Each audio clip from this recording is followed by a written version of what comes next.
പ്രിയപ്പെട്ട കുട്ടികളെ, എല്ലാവർക്കും മലയാളം ഓൺലൈൻ ക്ലാസ്സിലേക്ക് സ്വാഗതം. അപ്പോൾ കഴിഞ്ഞ ക്ലാസ്സിൽ നമ്മൾ കോയസൻ എന്നുള്ള കഥാഭാഗത്തിൻ്റെ പകുതി ഭാഗം നമ്മൾ പഠിച്ചിരുന്നു അല്ലേ. അപ്പവും കോയസനുമായുള്ള ആ ഒരു ദൃഢമായിട്ടുള്ള സൗഹൃദ ബന്ധത്തെക്കുറിച്ചൊക്കെ നമ്മൾ സംസാരിച്ചിരുന്നു. അപ്പുവിൻ്റെ മാമനായിട്ടുള്ള ഉണ്ണിമാമ എന്ത് ചെയ്തു, ആ കാറ് വാങ്ങിയ സമയത്ത് അവിടുത്തെ കുതിരവണ്ടിക്കാരനായിട്ടുള്ള കോയസൻ എന്ത് ചെയ്യുകയാണ്, ആ തറവാട്ടിൽ നിന്ന് പറഞ്ഞു വിടുകയുണ്ടായി. അപ്പോൾ കോയസനെ കാണാത്തതിൽ അധികമായിട്ട് ആര് ദുഃഖിക്കുകയാണ്, അപ്പു ദുഃഖിക്കുകയാണ്. കോയസനെ കുറിച്ചൊക്കെ അപ്പു ഇങ്ങനെ ഓരോന്ന് ഓർക്കുകയാണ്. എല്ലാ ആവശ്യങ്ങൾക്കും അല്ലേ, നല്ലൊരു ജോലിക്കാരനായിരുന്നു ആര്, ആ കോയസൻ. എല്ലാ ആവശ്യങ്ങൾക്കും കോയസന്റെ സഹായം ആ വീട്ടിൽ ആവശ്യമായിരുന്നു. അപ്പോൾ ഇനി ഓരോ ജോലിക്കും ആരെയാണ് എന്ത് ചെയ്യുക, ഇനി വിളിക്കുക, ഇടയ്ക്കിടയ്ക്ക് ഇനി ആരെയാണ് ഓരോ ജോലി ചെയ്യാനായിട്ട് ഇങ്ങനെ വിളിക്കുക എന്നുള്ള കാര്യങ്ങളൊക്കെ അപ്പു എന്ത് ചെയ്യാണ്, ഇങ്ങനെ ആലോചിച്ച് നിൽക്കുകയാണ്. അപ്പോൾ അതുവരെയാണ് നമ്മൾ പഠിച്ചത്. ബാക്കി ഭാഗം എന്ത് ചെയ്യാം നോക്കാം. ഇങ്ങനെ എപ്പോഴും കോയസിനോട് എന്തെങ്കിലും പണി പറഞ്ഞുകൊണ്ടിരിക്കും. ഇനി ആരോട് പറയും അല്ലേ. അങ്ങനെ ഓരോരോ ജോലികളല്ലേ, അവിടെ പോകുന്നതിനായിരുന്നാലും ഇവിടെ പോകുന്നതിനായിരുന്നാലും ഓരോ സാധനങ്ങൾ വാങ്ങിക്കാനായിരുന്നാലും പുകയിലയും തേയിലയൊക്കെ ആര് വാങ്ങിച്ചാലേ നന്നാവുകയുള്ളൂ, കോയസൻ വാങ്ങിച്ചാലേ നന്നാകുമായിരുന്നുള്ളൂ ആ വീട്ടുകാർക്ക് അല്ലേ. അപ്പോൾ അങ്ങനെയൊക്കെ ഓരോ ആവശ്യങ്ങൾക്ക് കോയസൻ ഇങ്ങനെ വിളിച്ചുകൊണ്ടേ ഇരിക്കുമായിരുന്നു. പക്ഷേ ഇനി ആരെയാണ് എന്ത് ചെയ്യുക, അത്തരം ജോലികളൊക്കെ ചെയ്യാൻ വേണ്ടിയിട്ട് വിളിക്കുക എന്നിങ്ങനെ അപ്പോൾ ആലോചിക്കുകയാണ് അല്ലേ. കുതിരയ്ക്ക് തീറ്റ കൊടുക്കണം, തുടയ്ക്കണം, തിരുമണം, പന്തി വെടുപ്പാക്കണം. എത്ര ജോലിയായിരുന്നു കോയസന്. കോയസനാണെങ്കിൽ ഒരുപാട് ജോലികളുണ്ട്. ഒന്ന് കുതിരവണ്ടി കെട്ടുന്ന കുതിരയ്ക്ക് എന്ത് ചെയ്യണം, സമയാസമയങ്ങളിൽ തീറ്റ കൊടുക്കണം, അതുപോലെ എന്ത് ചെയ്യണം, തുടയ്ക്കുകയും തിരുമുകയും ഒക്കെ വേണം. പിന്നെ ആണെങ്കിലോ ആ കുതിരയെ കെട്ടുന്ന പന്തി എന്ത് ചെയ്യണം, നന്നായിട്ട് വൃത്തിയാക്കണം, ചാണകമൊക്കെ സമയാസമയങ്ങളിൽ മാറ്റി കഴുകി വൃത്തിയാക്കിയിടണം. അങ്ങനെ ഒരുപാട് ജോലികൾ ആർക്കുണ്ടായിരുന്നു, കോയസന് ഉണ്ടായിരുന്നു. കുതിരയെ തുടയ്ക്കുമ്പോൾ കോയസൻ അതിനോട് സംസാരിക്കും. കുതിരയ്ക്കൊക്കെ മനസ്സിലാവുകയും ചെയ്യും. ഇനി കുതിരയെ തുടയ്ക്കുമ്പോൾ അല്ലേ, കുതിരയുടെ ശരീരം അങ്ങനെയുള്ളതാണ്, നല്ല മിനുസമാർന്ന രോമങ്ങളാണ് കുതിരയ്ക്കുള്ളത് അല്ലേ. അപ്പോൾ അത് നല്ല തുടച്ച് മനോഹരമാക്കി കഴിഞ്ഞാൽ എന്ത് ചെയ്യും, കൂടുതൽ തിളക്കം അതിന് ഉണ്ടാകും. അപ്പോൾ അതുകൊണ്ട് തന്നെ ആ കുതിരയെ കോയസൻ എന്ത് ചെയ്യാറുണ്ട്, കുളിപ്പിച്ചിട്ടൊക്കെ നന്നായിട്ട് ചീകി തുടയ്ക്കാറുണ്ട് അതിൻ്റെ ശരീരം. കുറച്ചുകൂടി എന്ത് ചെയ്യും, കുതിരയുടെ ആ ഒരു ഭംഗി കുറേ കൂടെ ഒന്ന് വർദ്ധിക്കും. അപ്പം കുതിരയെ അങ്ങനെ തുടയ്ക്കുന്ന ആ സമയത്തൊക്കെ കോയസ് എന്ത് ചെയ്യും, ആ കുതിരയോട് ഇങ്ങനെ സംസാരിക്കാറുണ്ടായിരുന്നു. കുതിരയ്ക്കൊക്കെ മനസ്സിലാവുകയും ചെയ്യും. നാളെ നമുക്ക് 8 നാഴിക ഓടണം, 4 മൈൽ അങ്ങോട്ട് ഇങ്ങോട്ടും. മൂപ്പർക്ക് രജിസ്റ്റർ ഓഫീസിൽ പോകണം. ഓർത്തോ. അപ്പോൾ ആ കുതിരയോട് അത്രയും ഒരു ഇഷ്ടം ആർക്കും ഉണ്ടായിരുന്നിരിക്കണം, കോയസിന് ഉണ്ടായിരുന്നിരിക്കണം. അപ്പോൾ കോയസ് ഇങ്ങനെ കുതിരയോടൊക്കെ എന്ത് ചെയ്യാറുണ്ട്, സംസാരിക്കാറുണ്ടായിരുന്നു അല്ലേ. അപ്പോൾ ഒക്കെ കുതിരയ്ക്ക് മനസ്സിലാവുകയും ചെയ്യുമെന്ന് അപ്പൂവിനും ഇടയ്ക്ക് എന്ത് ചെയ്തിരുന്നു, തോന്നിയിരുന്നു അല്ലേ. നാളെ നമുക്ക് എന്ത് ചെയ്യണം, 8 നാഴിക ഓടേണ്ടതുണ്ട്. 4 നാഴിക അങ്ങോട്ടേക്കും 4 മൈൽ അങ്ങോട്ടേക്കും, അതുപോലെ തിരിച്ചും അല്ലേ. മൂപ്പർ എന്ന് പറഞ്ഞാൽ ആരാണ്, ഇവിടുത്തെ വലിയ യജമാനൻ അല്ലേ. ആ വലിയ യജമാനൻ എന്ത് ചെയ്യണം, രജിസ്റ്റർ ഓഫീസിലൊന്ന് പോകണം. ആ കാര്യം നീ എന്ത് ചെയ്തോളൂ, ഓർത്തോളാനൊക്കെ കുതിരയോട് ഇങ്ങനെ കോയസൻ പറയാറുണ്ട്. കുതിര അനങ്ങിയില്ലെങ്കിൽ കുഞ്ചിരോമം പിടിച്ചിളക്കിയിട്ട് കോയസൻ ചോദിക്കും, മനസ്സിലായോ കഴുതേ അല്ലേ. കുതിര കോയസൻ പറയുന്ന കാര്യങ്ങളൊന്നും കേട്ട് തലയാട്ടുകയോ അല്ലെങ്കിൽ ഒന്ന് അമറുകയോ ഒന്നും ചെയ്യാതെ വെറുതെ അനങ്ങാതെ ഇങ്ങനെ നിൽക്കുകയാണെങ്കിൽ കോയസ് എന്ത് ചെയ്യും, കുതിരയുടെ കുഞ്ചിരോമം, എന്താണ് കുഞ്ചിരോമം, അതിൻ്റെ ഈ കഴുത്തിൽ നിറയെ രോമങ്ങളുണ്ട് അല്ലേ. കുതിരയ്ക്ക് കഴുത്തിൽ എന്ത് ചെയ്യും, നല്ല രോമമുണ്ട്. അപ്പോൾ ആ രോമങ്ങൾ എന്ത് ചെയ്യും, പിടിച്ചിങ്ങനെ ഇളക്കിയിട്ട് കോയസ് എന്തു പറയും, നിനക്ക് ഒന്നും മനസ്സിലായില്ലേ കഴുതേ എന്ന് എന്ത് ചെയ്യും, അതിനെങ്ങനെ കളിയാക്കി വിളിക്കാറുണ്ട്. അപ്പോൾ കുതിര തലയാട്ടും. കഴുത എന്ന് വിളിച്ചാൽ അതിന് വലിയ മാനക്കേടാണെന്ന് തോന്നുന്നു. ഇതൊക്കെ നോക്കി നിൽക്കാൻ അപ്പുവിനെ മാത്രമേ സമ്മതിക്കൂ. മറ്റാരെങ്കിലും കുതിരപ്പന്തിയുടെ അടുത്തേക്ക് ചെന്നാൽ കോയസൻ ചോദിക്കും, എന്താ പോകുന്നത്, ഇവിടെ സർക്കസ് ഒന്നുമില്ല. അപ്പോൾ ഇതെല്ലാം എന്താണ്, അപ്പോൾ കുതിര എന്ത് ചെയ്യും, കഴുത എന്ന് വിളിച്ചു കഴിഞ്ഞാൽ കുതിര അപ്പോഴെന്ത് ചെയ്യും, തലയാട്ടുകയും ചെയ്യൂലേ. അപ്പോൾ ഒരുപക്ഷെ കഴുത എന്ന് വിളിച്ചു കഴിഞ്ഞാൽ കുതിരയ്ക്ക് അതൊരു വലിയ എന്താണ്, ഒരു മാനക്കേട്, ഒരു നാണക്കേടാണെന്ന് തോന്നുന്നു. അപ്പോൾ ഈ കാര്യങ്ങളൊക്കെ നോക്കി നിൽക്കാൻ കുതിരയെ കുളിപ്പിക്കുന്നതാകട്ടെ, അതിനെ തുടയ്ക്കുന്നതാകട്ടെ, ഇങ്ങനെ സംസാരിക്കുന്നതിനിടയ്ക്കൊക്കെ ആരെ എന്ത് ചെയ്യാറില്ല, കോയസൻ അങ്ങോട്ടേക്ക് അടുപ്പിക്കാറില്ല. കാര്യം കുതിരയൊക്കെ കാണാൻ വേണ്ടി കുട്ടികളും തൊട്ടടുത്തൊക്കെ ഉള്ള കുട്ടികളൊക്കെ ഒരുപക്ഷെ എന്ത് ചെയ്തേക്കാം, വന്നേക്കാം അല്ലേ. പക്ഷെ അവരെ ഒന്നും തന്നെ എന്ത് ചെയ്യാറില്ല, അങ്ങോട്ടേക്ക് അടുപ്പിക്കുകയില്ല. അപ്പൂവിന് മാത്രം എന്ത് ചെയ്യാം, അവിടെയൊക്കെ പോയി ഒന്ന് പോകാനുള്ള ഒരു അനുവാദം കോയസൻ നൽകിയിരുന്നുള്ളൂ. അപ്പോൾ അഥവാ മറ്റാരെങ്കിലും വന്നു കഴിഞ്ഞാൽ, മറ്റേതെങ്കിലും കുട്ടികളൊക്കെ വന്ന് കുതിരയുടെ ഭംഗി ആസ്വദിക്കാൻ വേണ്ടി എത്തിച്ചേർന്നാലാണെങ്കിലോ കോയസൻ ചോദിക്കും, എന്തിനാണ് വന്നത്, ഇവിടെ സർക്കസ് ഒന്നുമില്ല, പൊക്കോ എന്ന് പറഞ്ഞ് അവരെല്ലാം എന്ത് ചെയ്യും, പറഞ്ഞു വിടുകയും ചെയ്യും. കോയസന് അപ്പുവിനെ എത്ര ഇഷ്ടമായിരുന്നു. ആരെങ്കിലും അപ്പുവിനെ ശാസിക്കുന്നത് കേട്ടാൽ കോയസൻ പറയും, കുഞ്ഞിനെ സ്വൈര്യം കെടുത്തേണ്ട. മാത്രമല്ല അപ്പു വീണ്ടും ചിന്തിക്കുകയാണ്, കോയസന് അല്ലേ, കോയസന് അപ്പുവിനോട് എന്ത് ഇഷ്ടമായിരുന്നു, അത്ര ഇഷ്ടമായിരുന്നു കോയസന്. ഇനി ആരെങ്കിലും അപ്പുവിനെ വഴക്ക് പറയുന്നത്, ശാസിക്കുന്നതെങ്ങാനും കേട്ട് കഴിഞ്ഞാൽ വഴക്ക് പറയുകയോ അടിക്കാനങ്ങാണ്ട് പിടിക്കുകയൊക്കെ ചെയ്ത് കഴിഞ്ഞാൽ കോയസൻ പറയും അല്ലേ, ആ കുഞ്ഞിനെ എന്താണ്, അതിൻ്റെ സ്വൈര്യം കെടുത്തേണ്ട അല്ലേ, അതിനെ വെറുതെ എന്ത് ചെയ്യേണ്ട, ഉപദ്രവിക്കേണ്ട എന്നൊക്കെ ഇങ്ങനെ കോയസൻ പറയുമായിരുന്നു. വലിയമ്മയാണെങ്കിൽ ഒന്നും പറയില്ല. അപ്പുവിനെ ചുമലിലെടുത്ത് വെച്ച് ഒരൊറ്റ നടത്തം. അപ്പോഴും പിന്നിൽ നിന്ന് വലിയമ്മയുടെ ശകാരം കേൾക്കാം. ഇനി കുട്ടിയെ വഴക്ക് പറയുന്ന, അപ്പുവിന് വഴക്ക് പറയുന്ന ആരായിരിക്കാം? അവിടുത്തെ മൂത്ത യജമാനന്റെ ഭാര്യയായിട്ടുള്ള വലിയമ്മയാണെങ്കിലോ പിന്നെ കോയസ ഒന്നും അങ്ങനെയൊന്നും പറയാറില്ല. കുട്ടിയെ സ്വൈര്യം കെടുത്തേണ്ട അങ്ങനെ ഒന്നും സംസാരിക്കാറില്ല. പിന്നെ ചെയ്യുന്നത് എന്തെന്ന് ചോദിച്ചു കഴിഞ്ഞാൽ, അപ്പോഴേ അപ്പൂനെ എടുത്ത് എന്ത് ചെയ്യും? ചുമലിലെടുത്ത് വെച്ചുകൊണ്ട്, തോളത്തെടുത്ത് വെച്ചുകൊണ്ട്, അപ്പൊ ചിത്രത്തിൽ കാണാമല്ലോ, തോളത്തെടുത്ത് വെച്ചുകൊണ്ട് എന്ത് ചെയ്യും? ഒരൊറ്റ നടത്തവും കൊടുക്കും അല്ലെ. അപ്പോഴും വലിയമ്മ എന്ത് ചെയ്യും? പിന്നിൽ നിന്ന് ഇങ്ങനെ ശകാരം പറഞ്ഞുകൊണ്ടേയിരിക്കും, വഴക്കിങ്ങനെ പറഞ്ഞുകൊണ്ടേ ആയിരിക്കും. ഈ കുതിരക്കോയസിനെ ആദ്യം അടിച്ച് പുറത്താക്കണം, എന്നാലേ അപ്പുവിന്റെ സ്വഭാവം നേരെയാകും അല്ലെ. ഈ കുതിരക്കോയസിനെ വലിയമ്മ ഇങ്ങനെ ശകാരിക്കാറുണ്ട്, വഴക്ക് പറയാറുണ്ട്. ആദ്യം എന്ത് ചെയ്യണം? ഈ കുതിരക്കോയസിനെ ആദ്യം വീട്ടിൽ നിന്ന് അടിച്ച് പുറത്താക്കണം, എന്നാലേ അപ്പുവിന്റെ സ്വഭാവം എന്ത് ചെയ്യൂ? നേരെയാവും. എന്തെങ്കിലും വഴക്ക് പറയുന്ന സമയത്ത് അവനെ രക്ഷിച്ചുകൊണ്ട് എന്ത് ചെയ്യും? കോയസ് അങ്ങ് കൊണ്ടുപോക്കളയും അല്ലെ. അപ്പൊ അതുകൊണ്ട് തന്നെ ഈ കുറ്റം ചെയ്തു കഴിഞ്ഞാൽ അപ്പുവിനെ ശിക്ഷിക്കാൻ ആരനുവദിച്ചിരുന്നില്ല? കോയസ് അനുവദിച്ചില്ല. അപ്പൊ അതുകൊണ്ട് തന്നെ ഈ കോയസനെ എന്താണ് അവന് ശിക്ഷിക്കുന്ന സമയത്ത് രക്ഷപ്പെടുത്തുന്ന ഈ കോയസനെ ആദ്യം അടിച്ച് പുറത്താക്കിയാലേ അപ്പുവിന്റെ സ്വഭാവം എന്ത് ചെയ്യൂ? നേരെ ആകുകയുള്ളൂ എന്നിങ്ങനെ വലിയമ്മ ഇടയ്ക്കൊക്കെ പറയുമായിരുന്നു. ഇത് കേൾക്കുമ്പോൾ കോയസൻ കുലുങ്ങിച്ചിരിക്കും. ചുമലിലിരിക്കുന്ന അപ്പവും കുലുങ്ങും. അങ്ങനെ വലിയമ്മയുടെ ഈ ശകാരം കേൾക്കുന്ന സമയത്ത് കോയസൻ ആണെങ്കിലോ കുലുങ്ങിച്ചിരിക്കും അല്ലെ. അപ്പൊ കുലുങ്ങിച്ചിരിക്കുന്ന സമയത്ത് ചുമലിലിരിക്കുന്ന അപ്പു എന്ത് ചെയ്യും? കുലുങ്ങും. അത് അപ്പുവിനൊരു കുറച്ച് രസമുള്ള ഒരു സംഭവമായിരുന്നു. വലിയമ്മ പോയാൽ അപ്പുവിനെ താഴെ ഇറക്കിയിട്ട് കോയസൻ പറയും, ഇങ്ങനെ വികൃതി കാണിച്ചാൽ തല്ലുകൊള്ളും. കുതിരക്കോയസൻ ഉണ്ടായിരുന്നില്ലെങ്കിൽ ഇപ്പോൾ പുറം പൊളിഞ്ഞത് തന്നെ. എന്നിട്ടാണെങ്കിലോ വലിയമ്മ അങ്ങ് പോയി കഴിഞ്ഞിട്ട് ദേഷ്യമൊക്കെ പോയി വലിയമ്മ അങ്ങ് മാറി കഴിഞ്ഞു കഴിഞ്ഞാൽ കോയസ് അപ്പൂനെ എന്ത് ചെയ്യും? തറയിലിറക്കും. എന്നിട്ട് അപ്പൂനോടായിട്ട് പറയും, ഇങ്ങനെ വികൃതി കാണിച്ചാൽ, നീ ഇങ്ങനെ കുരുത്തക്കേടുകളൊക്കെ കാണിച്ചു കഴിഞ്ഞാൽ നിനക്ക് നല്ല അടി കിട്ടുമേ, തല്ലുകൊള്ളുമേ. കുതിരക്കോയസൻ എന്നും ഉണ്ടായിരുന്നെങ്കിൽ ഇപ്പോൾ എന്ത് ചെയ്തേനെ? പുറം പൊളിഞ്ഞേനെ. നിന്നെ എടുത്തുകൊണ്ട് അവിടെ നിന്ന് രക്ഷിക്കാൻ വേണ്ടിയിട്ട് ഈ കുതിരക്കോയസൻ ഇല്ലായിരുന്നെങ്കിൽ നിന്നെ എന്ത് ചെയ്തേനെ? ഇപ്പൊ വല്യമ്മയുടെ കയ്യിൽ നിന്ന് നിനക്ക് നല്ല അടി കൊണ്ട് നിന്റെ ശരീരം എന്ത് ചെയ്തേനെ? പൊളിഞ്ഞത് തന്നെയായിരുന്നു എന്ന് കോയസ് ഇടയ്ക്ക് ഇങ്ങനെ പറയുമായിരുന്നു. അത് കേട്ടാൽ ദേഷ്യം വരുമായിരുന്നു. അപ്പോൾ കോയസിനോട് പറയും, ഞാൻ നിന്റെ തലപ്പാവ് വലിച്ചു കീറും അല്ലേ. അപ്പോൾ അപ്പൂനെ ഉപദേശിക്കുന്ന ആർക്കും ഇഷ്ടമല്ല? അപ്പൂന് ഇഷ്ടമേ അല്ല. വികൃതി കാണിച്ചു കഴിഞ്ഞാൽ ഇനി വികൃതി കാണിച്ചു കഴിഞ്ഞാൽ നിന്നെ അവിടെ നിനക്ക് അടി കൊള്ളും. ഞാൻ ഇല്ലായിരുന്നെങ്കിൽ നിന്നെ എന്ത് ചെയ്തേനെ? ഇപ്പോൾ അടിച്ച് നിന്റെ പുറം പൊളിച്ചേനെ എന്നൊക്കെ പറയുന്ന ഒന്നും ആർക്കും ഇഷ്ടമല്ല. അപ്പൂവിന് ഇഷ്ടമല്ലായിരുന്നു. അങ്ങനെ തോളത്തിരിക്കുകയായിരുന്ന കോയസിനോട് അപ്പു പറയുന്ന ഇപ്രകാരമാണ്, ഇങ്ങനെ ഉപദേശിച്ചു കഴിഞ്ഞാൽ നിന്റെ തലപ്പാവ് ഞാൻ എന്ത് ചെയ്യും? വലിച്ചു കയറും. കോയസിനപ്പോൾ നല്ല ഭംഗിയായിട്ട് ഒരു തലപ്പാവ് കൂടി ആര് വെച്ചിരുന്നു? കോയസിന് വയ്ക്കാറുണ്ടായിരുന്നു. അപ്പോൾ ആ തലപ്പാവ് എന്ത് ചെയ്യും? നീ ഇങ്ങനെയൊക്കെ പറഞ്ഞു കഴിഞ്ഞാൽ ഞാൻ എന്ത് ചെയ്യും? ദേഷ്യം വന്നിട്ട് ആ തലപ്പാവ് വലിച്ചു കയറുമെന്ന് അപ്പു പറയാറുണ്ട്. അത് പറഞ്ഞാൽ കോയസിന് അടങ്ങും. തലപ്പാവ് ചുളിഞ്ഞാൽ കോയസിന് കരച്ചിൽ വരും അല്ലെ. ഇപ്പോൾ കോയസൻ എപ്പോഴും തലപ്പാവ് തലയിൽ വയ്ക്കാറുണ്ട്. അപ്പോൾ അപ്പു അങ്ങനെ പറയുന്ന സമയത്ത് കോയസ് എന്ത് ചെയ്യും? കുറച്ചൊന്ന് അടങ്ങും അല്ലെ. തലപ്പാവ് ചുളിഞ്ഞു കഴിഞ്ഞാൽ കോയസിന് വല്ലാത്തൊരു വിഷമം, ഒരു കരച്ചിൽ എന്ത് ചെയ്യും? ഉണ്ടാവും.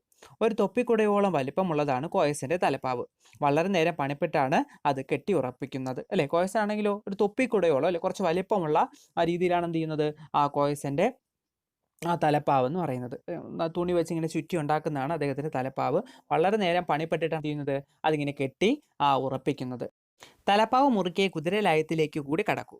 തലയിൽ ഒന്നുമില്ലാതെ കോയസനെ കണ്ടാൽ കുതിര ബഹളം വയ്ക്കും. കോയസൻ ചിരിക്കും. കഴുത തലപ്പാവില്ലാത്തത് കൊണ്ടാണ് നമ്മളെ മനസ്സിലായില്ല. അപ്പോൾ കോയസനാണെങ്കിലോ അദ്ദേഹത്തിന്റെ ജീവിതത്തിന്റെ ഒരു ഭാഗം തന്നെയാണ് ഭംഗിയായിട്ട് വലിപ്പത്തിൽ കെട്ടിവെക്കുന്ന തലപ്പാവ് എന്ന് പറയുന്നത് അല്ലെ. തലപ്പാവ് കെട്ടി തലയിൽ വെച്ചതിന് ശേഷം മാത്രമേ കുതിരലായത്തിലേക്ക് കൂടി ആര് പോകാറുള്ളൂ? കോയസൻ പോകാറുള്ളൂ. ഇനി തലപ്പാവില്ലാതെ കോയസനെ കണ്ടാലാണെങ്കിലോ കുതിര കിടന്ന് ഇങ്ങനെ ബഹളം വയ്ക്കും. കുതിരയ്ക്ക് എന്ത് ചെയ്യാൻ പറ്റില്ല? തിരിച്ചറിയാൻ പറ്റാതെ ആയിപ്പോകും അല്ലെ. അപ്പോഴേ അത് കണ്ടിട്ട് കുതിരയുടെ ബഹളം കണ്ടിട്ട് കോയസൻ പറയും, തലപ്പാവില്ലാത്തതുകൊണ്ടാണ്, കഴുത അതിന് എന്ത് ചെയ്തിട്ടില്ല? നമ്മളെ മനസ്സിലായിട്ടില്ല എന്നുള്ള കാര്യം കോയസൻ ഇങ്ങനെ പറയാറുണ്ട്. വീട്ടിലുള്ളവരുടെ പഴയ മുണ്ടെല്ലാം കോയസനുള്ളതാണ്. ഉണ്ണിമാമന്റെ അമ്മായിയുടെ കയ്യിൽ നിന്ന് 2 പഴയ സാരി തന്നെ കൈവശപ്പെടുത്തി. എല്ലാം തലപ്പാവിനാണ്. കുതിരപ്പന്തിയുടെ പിൻപുറത്തുള്ള കോയസന്റെ മുറിയിലേക്ക് അപ്പുവിനെ മാത്രമേ കടത്തൂ. ആ മുറിയിൽ ഒരു വലിയ കണ്ണാടിയും ഒരു ചെറിയ കത്തിരിയുമുണ്ട്. കത്തിരി മീശ വെട്ടാനുള്ളതാണ്. അപ്പോൾ അതൊക്കെ എടുത്തു നോക്കുമ്പോൾ കോയസൻ ചിരിക്കുകയേ ഉള്ളൂ. തലപ്പാവ് പോലും തൊടാം അല്ലെ. ഇനി ആ വീട്ടിലുള്ള ആൾക്കാരുടെ എല്ലാം തന്നെ പഴയ മുണ്ട്, സാരിയൊക്കെ എന്ത് ചെയ്യാറുണ്ട്? കോയസിന് കൊടുക്കാറുണ്ട്. എന്തിനു വേണ്ടിയിട്ടാണ്? കോയസിന് വലിപ്പമുള്ള തലപ്പാവ് ചുറ്റിയെടുത്ത് വയ്ക്കാൻ വേണ്ടിയിട്ട്, തലപ്പാവാക്കി മാറ്റുന്നതിന് വേണ്ടിയിട്ട്. അപ്പോൾ ഉണ്ണിമാമന്റെ അമ്മായിയുടെ കയ്യിൽ നിന്ന് 2 പഴയ സാരി തന്നെ എന്ത് ചെയ്തിട്ടുണ്ട്? കോയസൻ തലപ്പാവ് വയ്ക്കാൻ വേണ്ടിയിട്ട് വാങ്ങിയിട്ടുണ്ട്. ഇനി കുതിരപ്പന്തിയുടെ പിൻപുറത്തുള്ള ആണ് കോയസന്റെ മുറി എന്ന് പറയുന്നത്. വളരെ ചെറിയൊരു മുറി അവിടെയുണ്ട്. ആ കുതിരപ്പന്തിയുടെ പിൻപുറത്തായിട്ട് കുതിരപ്പന്തിയോട് ചേർന്ന് തന്നെയാണ് ആ മുറിയാണ് കോയസനുള്ളത്. ആ മുറിയിലാണെങ്കിലോ വലിയ കണ്ണാടിയും ഒരു ചെറിയ കത്തിരിയും വെച്ചിട്ടുണ്ടായിരുന്നു. കത്തിരി എന്തിനുള്ളതാണ്? കോയസന്റെ മീശ വെട്ടി ഭംഗിയാക്കുന്നതിനും ഒക്കെ വേണ്ടിയിട്ടുള്ളതാണ്. അപ്പോൾ അതൊക്കെ എന്ത് ചെയ്യുന്നു? തൊട്ട് നോക്കാറുണ്ട്. പക്ഷെ അപ്പൂനെ ഒന്നും എന്ത് ചെയ്യാറില്ല കോയസൻ പറയാറില്ല. ചിരിക്കുക മാത്രമേ ഉള്ളൂ. തലപ്പാവിൽ പോലും അപ്പൂന് എന്ത് ചെയ്യാൻ പറ്റും? തൊടാനായിട്ട് സാധിക്കും. ഇത്ര വലിയ തലപ്പാവ് എന്തിനാണ്? ഒരിക്കൽ അപ്പു ചോദിച്ചു. കോയസൻ പൊട്ടിച്ചിരിച്ചിട്ട് സ്വകാര്യമായി പറഞ്ഞു, മാനം പൊട്ടി തലയിൽ വീഴുക എപ്പോഴാണെന്ന് അറിയോ? വീഴുമ്പോൾ തലയ്ക്ക് പരുക്ക് പറ്റരുതല്ലോ. വല്യച്ഛനും വല്യമ്മയ്ക്കും ഒന്നും തലപ്പാവില്ലല്ലോ. അവർ കുട പിടിക്കുന്നുണ്ട്. അതിന്മേൽ മാനം തടഞ്ഞു നിൽക്കും. അല്ലെ? അപ്പൊ അപ്പുവിന്റെ ആ ചോദ്യം കേട്ടിട്ട്, എന്തിനാണ് ഇത്രയും വലിയ തലപ്പാവ് വയ്ക്കുന്നതെന്നുള്ള അപ്പുവിന്റെ ആ ചോദ്യം കണ്ടിട്ട് കോയസിന് ചിരി വന്നു. അല്ലെ? അങ്ങനെ കോയസ് എന്ത് ചെയ്യാണ്? അപ്പുവിനെ പറ്റിക്കാൻ വേണ്ടിയിട്ട് ഒരു തമാശ രൂപത്തിൽ പറയാണ്, എപ്പോഴാണ് ഈ മാനം ആകാശം ഇടിഞ്ഞു താഴേക്ക് വീഴുക എന്നുള്ള കാര്യം എന്താണ് പറയാൻ പറ്റില്ലല്ലോ. അപ്പൊ ഈ തലപ്പാവ് ഉണ്ടെങ്കിൽ മാനം എന്ത് ചെയ്യും? അതിൽ തട്ടി നിന്നും തലയ്ക്ക് ഒരു കുഴപ്പവും വരികയില്ല എന്നുള്ള തമാശ രൂപത്തിൽ എന്ത് ചെയ്തു? അപ്പൂനോട് പറഞ്ഞു. അപ്പോഴാണ് അപ്പൂന് മറ്റൊരു സംശയം. അങ്ങനെയാണെങ്കിൽ എൻ്റെ വീട്ടിലുള്ള വല്യമ്മയ്ക്കോ വല്യച്ഛനോ മറ്റാർക്കും തന്നെ എന്തില്ല? തലപ്പാവില്ലല്ലോ. അപ്പോൾ അവർക്കൊന്നും അവരുടെ ഒന്നും തലയിലേക്ക് ഇത് വീഴില്ലേ എന്ന് എന്ത് ചെയ്തു? ചോദിച്ചു. അപ്പോൾ കോയസം വീണ്ടും രസകരമായിട്ടുള്ള മറുപടി അവന് പറഞ്ഞു കൊടുക്കുകയാണ്. അവരുടെ കൈവശം എന്തുണ്ട്? കുടയുണ്ട്. അവർ പുറത്തൊക്കെ പോകുന്ന സമയത്ത് കുട ചൂടാറുണ്ട് അല്ലേ? അപ്പം അതുകൊണ്ട് ആ കുടയിൽ എന്ത് ചെയ്തുകൊള്ളും? ആകാശം അടർന്നു വീണ് കഴിഞ്ഞാൽ തട്ടി നിന്നുകൊള്ളും എന്ന് എന്ത് ചെയ്തു? അപ്പൂവിനെ പറ്റിക്കാൻ വേണ്ടിയിട്ട് കോയസം പറഞ്ഞു കൊടുത്തു. അപ്പു ആണെങ്കിലോ അതങ്ങോട്ട് മനസ്സിൽ എന്ത് ചെയ്തു? ഉറപ്പിക്കുകയും ചെയ്തു. അങ്ങോട്ട് വിശ്വസിച്ചു. ആര്? അപ്പു. കോയസിന് നല്ല ബുദ്ധിയുണ്ടെന്ന് അപ്പുവിന് മനസ്സിലായി. അന്ന് വൈകുന്നേരം അമ്മ അമ്പലത്തിലേക്ക് പോകുന്നത് കണ്ട് വലിയച്ഛൻ്റെ കുട എടുത്ത് കൊണ്ടുപോയി കൊടുത്തു. വെയിലും മഴയും ഇല്ലല്ലോ അപ്പു, ആകാശം പൊളിഞ്ഞു വീണാലോ അല്ലേ? അങ്ങനെ അപ്പു എന്ത് ചെയ്തു? ചിന്തിക്കാൻ അല്ലേ, കോയസിന് ഭയങ്കര ബുദ്ധിയാണല്ലോ അല്ലേ? ആകാശം ഇടിഞ്ഞ് വീണ് കഴിഞ്ഞാൽ രക്ഷ കിട്ടാൻ വേണ്ടിയിട്ടാണ് ഇത്രയും വലിയ തലപ്പാവ് അദ്ദേഹം വയ്ക്കുന്നത്. അയാൾ കൊള്ളാലും നല്ല ബുദ്ധിമാനാണല്ലോ കോയസൻ എന്ന് അപ്പു എന്ത് ചെയ്തു? ചിന്തിച്ചു. അപ്പോഴാണ് വൈകുന്നേരത്ത് അപ്പുവിൻ്റെ അമ്മ അമ്പലത്തിൽ പോകാനായിട്ട് ഇറങ്ങിയത് കണ്ടത് അല്ലേ? അമ്മ കുടയൊന്നും എടുക്കാതെ പോവുകയാണ്. ഉടൻ തന്നെ അപ്പു എന്ത് ചെയ്തു? ഓടിപ്പോയി വലിയച്ഛൻ്റെ കുട എടുത്തുകൊണ്ട് അമ്മയ്ക്ക് കൊടുക്കുകയാണ്. അപ്പം അമ്മ ചോദിക്കാൻ, അതിന് വെയിലും മഴയൊന്നും വൈകുന്നേരം ആണല്ലോ, വെയിലും മഴയൊന്നും ഇല്ലല്ലോ എന്ന് ചോദിച്ചു. അപ്പൊ അപ്പു പറഞ്ഞു, എന്ത്? ഒരു പക്ഷേ ആകാശം പൊളിഞ്ഞു താഴെ വീണാലോ. അധിക പ്രസംഗം ഒന്നും വേണ്ട, പൊയ്ക്കോളൂ. അമ്മയ്ക്ക് കോയസിനോളം ബുദ്ധിയില്ല. അമ്മയ്ക്കാണെങ്കിലോ അവൻ്റെ ഒരു ഒരു അധിക പ്രസംഗമായിട്ടാണ് അമ്മയ്ക്ക് തോന്നിയത് അല്ലേ? അപ്പോൾ അമ്മ എന്ത് ചെയ്തു? അവനെ വഴക്ക് പറഞ്ഞു വിട്ടു അല്ലേ? അതിൻ്റെ അധിക പ്രസംഗമൊന്നും വേണ്ട, അങ്ങ് ദൂരെ പോകുമെന്ന് പറഞ്ഞ് എന്ത് ചെയ്തു? അപ്പുവിനെ ഓട്ടിച്ചു വിട്ടു.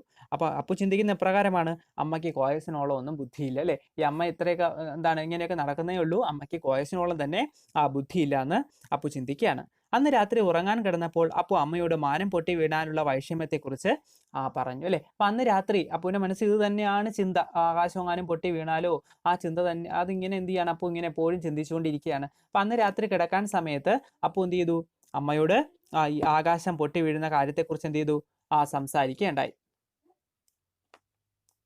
പിറ്റേന്ന് അമ്മ ഇതെല്ലാവരോടും പറഞ്ഞു എന്ന് തോന്നുന്നു. അപ്പുവിനെ എല്ലാവരും പരിഹസിക്കുന്നു. ഇനി അമ്മയോട് ഒന്നും പറയില്ല. കാപ്പി വേണ്ട, ഊണ് വേണ്ട, ആരോടും മിണ്ടില്ല. അങ്ങനെ ആ രാത്രിയിൽ അമ്മയോട് രഹസ്യമായിട്ട് അമ്മയോട് ചോദിച്ച ആ കാര്യം അമ്മ എന്ത് ചെയ്തു? പിറ്റേന്ന് രാവിലെ എല്ലാവരോടും, വല്യമ്മയോടും വല്യച്ഛനോടും ഉണ്ണിമാമനോടും അപ്പുവിൻ്റെ ചേട്ടനായിട്ടുള്ള ഗോപിച്ചേട്ടനോടും ഒക്കെ എന്ത് ചെയ്തു? മുത്തശ്ശനോടും ഒക്കെ എന്ത് ചെയ്തു? പറയുകയുണ്ടായി. എല്ലാവരും അപ്പുവിനെ എന്ത് ചെയ്യാൻ തുടങ്ങി? പരിഹസിക്കാൻ തുടങ്ങി അല്ലേ? ഈ ആകാശം പൊട്ടി വീഴുമേ എന്ന് പറഞ്ഞ് എന്ത് ചെയ്യാൻ തുടങ്ങി? അപ്പുവിനെ കളിയാക്കാൻ തുടങ്ങി. യഥാർത്ഥത്തിൽ ആകാശം അങ്ങനെ പൊട്ടി വീഴോ? ഇല്ല അല്ലേ? അപ്പൊ അപ്പുവിനെ എല്ലാവരും കൂടെ എന്ത് ചെയ്യാൻ തുടങ്ങി? കളിയാക്കാനായിട്ട് തുടങ്ങി അല്ലേ? അപ്പം അമ്മയാണെങ്കിലോ ഈ കാര്യം എല്ലാവരോടും പറഞ്ഞു അല്ലേ? അപ്പം അമ്മയാണ് ഈ താൻ പറഞ്ഞ രഹസ്യം പരസ്യമാക്കിയത്. അതുകൊണ്ട് തന്നെ അമ്മയോട് ഇനി എന്ത് ചെയ്യില്ല? ഒരു കാര്യവും പറയുകയില്ല എന്ന് അപ്പു ഉറപ്പിക്കുകയാണ്. അപ്പുവിനാണെങ്കിലോ കാപ്പി വേണ്ട, ഊണ് വേണ്ട, ആരോടും എന്ത് ചെയ്യുന്നുമില്ല, മിണ്ടുന്നതുമില്ല.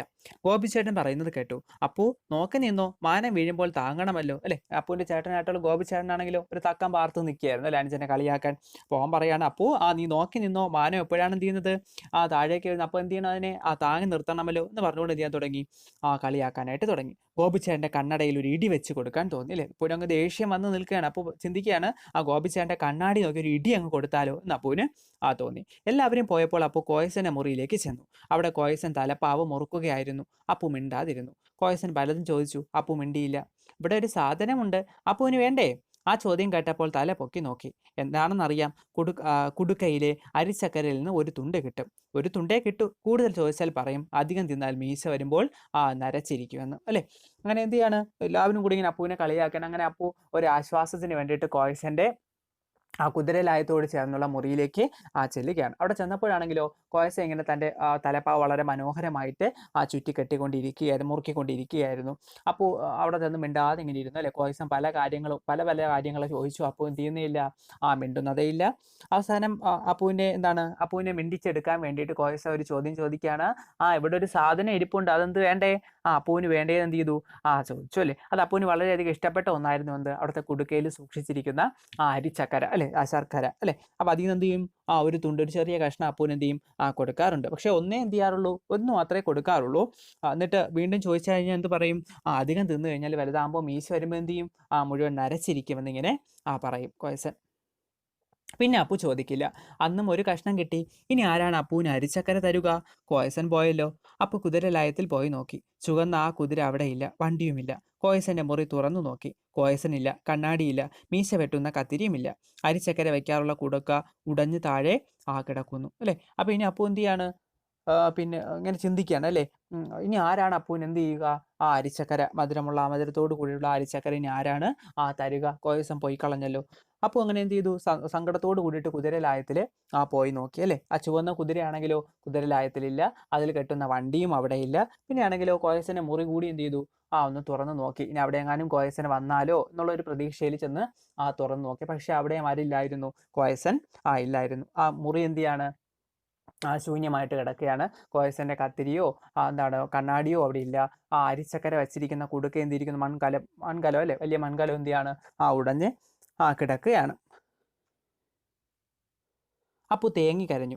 കുറെ കഴിഞ്ഞ് കണ്ണു തുടച്ച് പറമ്പിന്റെ അതിരിലേക്ക് ചെന്നു. വയലിലേക്ക് എത്ര നേരം നോക്കി നിന്നു എന്ന് അറിഞ്ഞുകൂടാ. പെട്ടെന്നാണ് ഒരു ചോദ്യം കേട്ടത്. അപ്പു, എന്താണ് ഇവിടെ വന്നു നിൽക്കുന്നത്? കോയസന്റെ ശബ്ദം. അങ്ങോട്ട് നോക്കി. തലപ്പാവില്ലായിരുന്നു. തലപ്പാവ് എവിടെ? അപ്പു ചോദിച്ചു. ഇനി തലപ്പാവ് വേണ്ട അപ്പു. അതെന്താ? കോയസന്റെ കഥയൊക്കെ കഴിഞ്ഞു അല്ലെ. അപ്പു ആണെങ്കിലോ സങ്കടം കൊണ്ട് ഇങ്ങനെ തേങ്ങി കരഞ്ഞു അല്ലെ. കോയസനെ കാണാത്തതിലുള്ള ദുഃഖം കാരണം അപ്പു ഇങ്ങനെ സങ്കടം കൊണ്ട് തേങ്ങി കരയാണ്. കുറെ കഴിഞ്ഞ് കണ്ണ് തുടച്ചിട്ട് എന്ത് ചെയ്തു, പറമ്പിന്റെ അതിരിലേക്ക് അതിർഭാഗത്ത് എന്ത് ചെയ്തു, ചെന്ന് നോക്കി, ചെന്ന് നിന്നു അല്ലെ. വഴിയിൽ ഇങ്ങനെ ചെന്ന് നിൽക്കുകയാണ്. വയലിലേക്ക് എത്ര നേരം നോക്കി നിന്നെന്ന് എന്ത് ചെയ്യാൻ പറ്റൂടാ, അപ്പുവിന് തന്നെ അറിയില്ലായിരുന്നു അല്ലെ. അങ്ങനെ സങ്കടപ്പെട്ട് ഇങ്ങനെ ദൂരേക്ക് വഴിയിൽ ഇങ്ങനെ നോക്കിക്കൊണ്ട് നിൽക്കുന്ന സമയത്താണ് പുറകെ എന്ത് ചെയ്യുന്നത്, ഒരു ശബ്ദം, ഒരു ചോദ്യം കേട്ടത്. അപ്പു, എന്താണ് ഇവിടെ വന്ന് നിൽക്കുന്നത് അല്ലെ? അപ്പു എന്തിനാണ് ഇങ്ങനെ വഴിയിലോട്ട് നോക്കി, വയലിൽ നോക്കി ഇങ്ങനെ വന്ന് നിൽക്കുന്നത്? പെട്ടെന്ന് തിരിഞ്ഞു നോക്കിയപ്പോൾ അത് ആരുടെ ശബ്ദമായിരുന്നു? കോയസന്റെ ശബ്ദമാണെന്ന് മനസ്സിലാക്കി തിരിഞ്ഞു നോക്കിയപ്പോൾ അത് കോയസനാണ്. കോയസന്റെ തലയിലാണെങ്കിലോ തലപ്പാവില്ലായിരുന്നു. അപ്പോൾ ഉടൻ തന്നെ ചോദിച്ചു, തലപ്പാവ് എവിടെ പോയി എന്നുള്ള കാര്യം ചോദിച്ചു അല്ലെ. അപ്പൊ കോയസൻ പറയാണ്, ഇനി എന്ത് വേണ്ട, തലപ്പാവ് ഒന്നും വേണ്ടാന്ന് പറഞ്ഞു. തലപ്പാവൊന്നും ഇനി വേണ്ടാന്ന് എന്ത് ചെയ്യാണ്, കോയസൻ പറയാണ്. അപ്പൊ അതെന്താന്ന് അപ്പു എന്ത് ചെയ്തു, ചോദിച്ചു അല്ലെ. കോയസന്റെ കഥയൊക്കെ, കോയസന്റെ ജീവിതമൊക്കെ എന്ത് ചെയ്തു, ഇവിടെ തീർന്നു എന്ന് കോയസൻ പറയുകയുണ്ടായി. അപ്പുവിനെ കാണണമെന്ന് തോന്നി. അപ്പോഴിങ്ങോട്ട് പോന്നു. ഇതാ അരിച്ചക്കര നീട്ടിക്കാട്ടി. വാങ്ങാൻ തോന്നിയില്ല. അപ്പോൾ അപ്പുവിന്റെ കൈ പിടിച്ചു മലർത്തി. അതിൽ മുഴുവൻ അരിച്ചക്കര വെച്ചു അല്ലെ. അപ്പോൾ കോയസൻ പറയാണ്, എനിക്ക് പെട്ടെന്ന് എന്ത് ചെയ്തു, അപ്പുവിനെ കാണണമെന്ന് തോന്നി, അതുകൊണ്ടാണ് ഇങ്ങോട്ടേക്ക് വന്നത് അല്ലെ. എന്നിട്ട് എന്ത് ചെയ്തു, അപ്പുവിന് കുറെ അരിച്ചക്കര ആര് കൊണ്ടുവന്നിരിക്കുകയാണ്, കോയസൻ കൊണ്ടുവന്നിരിക്കുകയാണ്. പക്ഷെ അതങ്ങോട്ട് വാങ്ങാനായിട്ട് അപ്പുവിന് തോന്നിയില്ല അല്ലെ. കൈ നീട്ടിയപ്പോൾ അതങ്ങോട്ട് വാങ്ങാനായിട്ട് തോന്നിയില്ല. അങ്ങനെ കോയസ എന്ത് ചെയ്തു, അപ്പുവിന്റെ കൈ പിടിച്ച് അതിനകത്തേക്ക് നിറയെ അരിച്ചക്കര എന്ത് ചെയ്തു, വെച്ചു കൊടുത്തു അല്ലെ. അപ്പൊ അപ്പു പറയാണ്, കോയസം പോണ്ട. അപ്പു പറഞ്ഞു, കോയസം പോണം. പോണം അപ്പു, ഡ്രൈവർ നാട് വന്നു. ഒരു കാര്യം ചെയ്യണം. അപ്പു വലുതായി ഡോക്ടറോ എഞ്ചിനീയറോ ആകുമ്പോൾ എൻ്റെ മകൻ കുഞ്ഞാലുവിനെ ഡ്രൈവറാക്കണം. അപ്പു ഡ്രൈവറാക്കുമെന്ന് കുഞ്ഞാലുവിനോട് പറഞ്ഞിട്ടുണ്ട്. അത് അപ്പു ചെയ്യണം. എന്നിട്ട് കോയസ് എന്ത് ചെയ്യാണ്, സങ്കടത്തോടു കൂടി കോയസിനോട് അപ്പു പറയാണ് അല്ലെ. കോയസ് ഇനി എന്ത് ചെയ്യണ്ട, പോകണ്ട, ഇവിടെ തന്നെ എന്ത് ചെയ്തോളൂ, നിന്നുകൊള്ളൂ എന്ന് പറഞ്ഞു അല്ലെ. പക്ഷേ അപ്പൊ കോയസൻ പറയാണ്, കോയസൻ എന്ത് ചെയ്യണം, പോയേ പറ്റൂ അപ്പു. ഡ്രൈവർ ആര് വന്നിട്ടുണ്ട്, നാണു വന്നിട്ടുണ്ട് അല്ലെ. കാര്യം ഇനി കുതിരവണ്ടിക്കാരൻ്റെ ആവശ്യമുണ്ടോ? ഇല്ല.